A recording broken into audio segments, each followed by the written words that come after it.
Детский, полдома детский, купим, допустим, бедный вообще детский, он для детских тоже предназначается.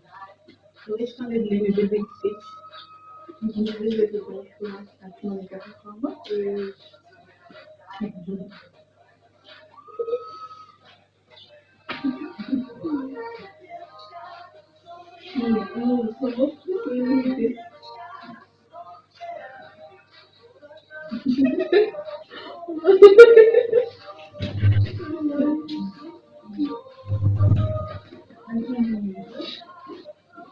Видимо, детек, если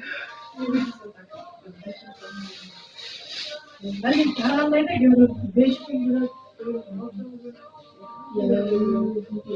Tipo,